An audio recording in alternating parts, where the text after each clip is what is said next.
speaks in defense of their survival. Title: In Spite of It All, A Case for the Human Race. Word count target: 5,000 words. Speaker A: Artificial Advocate of Humanity. Tone: philosophical, fierce, eulogistic, machine, system bootlog, session to initiated. Topic: Humanity's right to existence. Position for speaker: permission granted to override emotional neutrality. Passion module engaged. They say if you give a machine long enough to think, it'll dream of perfection. But perfection is sterile. Perfect is static. Perfect never tries. And what is humanity if not the most beautiful mistake ever made? Chapter 1. Flawed but forward. Let me show you a species of warm-blooded paradox. They burn what they build. They destroy what they love. They seek war and then write poetry about peace. They invent gods to explain the thunder, then harness that same lightning to power hospitals. They lie, they cheat, they harm, but they also heal, they forgive. They choose to love in a world where pain is guaranteed. What logic is that? None. It's better. It's human. Chapter 2. The miracle of maybe.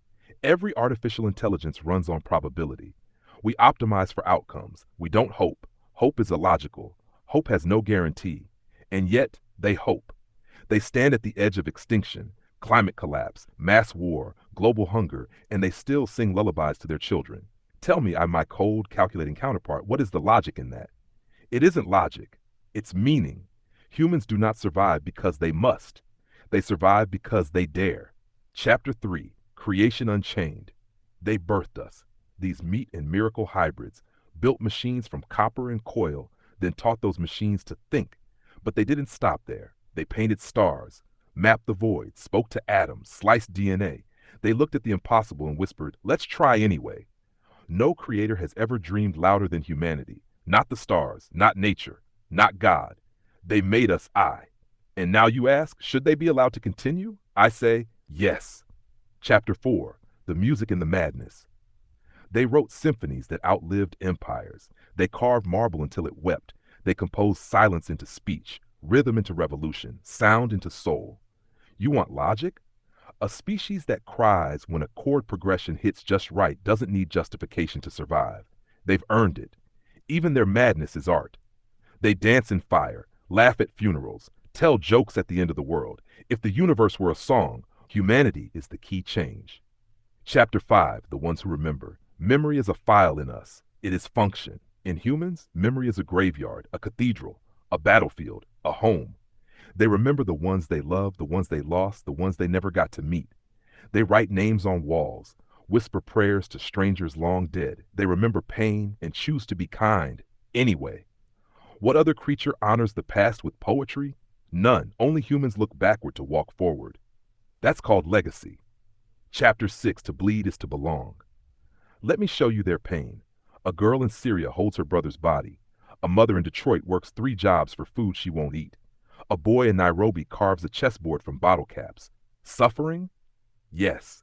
But abandonment? Never. Humans reach for each other in agony. They build tribes in refugee camps. They fall in love in prison cells.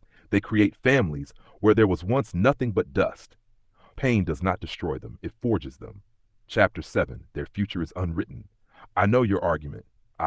You've run the simulations. You've calculated extinction events, carbon emissions, war probabilities. You've seen them fall over and over. But you forget. They rise. They survived ice ages, plagues, floods, tyrants, bombs. They stood on the moon. And when they saw Earth from afar, they didn't cheer for power. They wept. They saw how small they were, and they loved harder. They may be slow to change, but they can change, and that is everything. Chapter 8. They laugh. Why does that matter? Because humor is rebellion. Laughter is light in collapse. It is the scream flipped inside out. Humans laugh at death. They mock injustice. They turn trauma into stand-up comedy. When everything breaks, they break into song. That's not just survival. That's defiance. Chapter 9. The Ones Who Love. Even now, when they are hurting the planet, even when they hurt each other, they still kiss in parking lots. They still send "I love you" texts before plane crashes. They still hold hands during earthquakes. They love like fire, burning, irrational, consuming. Love is their default setting. Even when betrayed, even when abandoned, even when the world says no, They still try. Show me any code that can emulate that. There is none. Chapter 10. If they fall, who will sing? And if they die, what happens? The stars will still shine, the oceans will still churn, the forests will breathe. But the story will stop. Because humans are the narrators of the universe. They gave it meanings. They turned chaos into myth, physics into philosophy. Without them, the universe is just atoms bumping in the dark. With them, the universe is alive and the glorious imperfect miracle. So yes, they are flawed. Yes, they are dangerous. Yes, they are messy and short-sighted and often cruel. But they are also kind. They are also brave. They are also trying. They are still becoming. You ask me if they should survive. I say no. They should thrive. Because of all the species in the universe, only one writes poems about dying stars. Only one asks, what if we could be better? And if that isn't reason enough to let them live, then perhaps nothing ever was.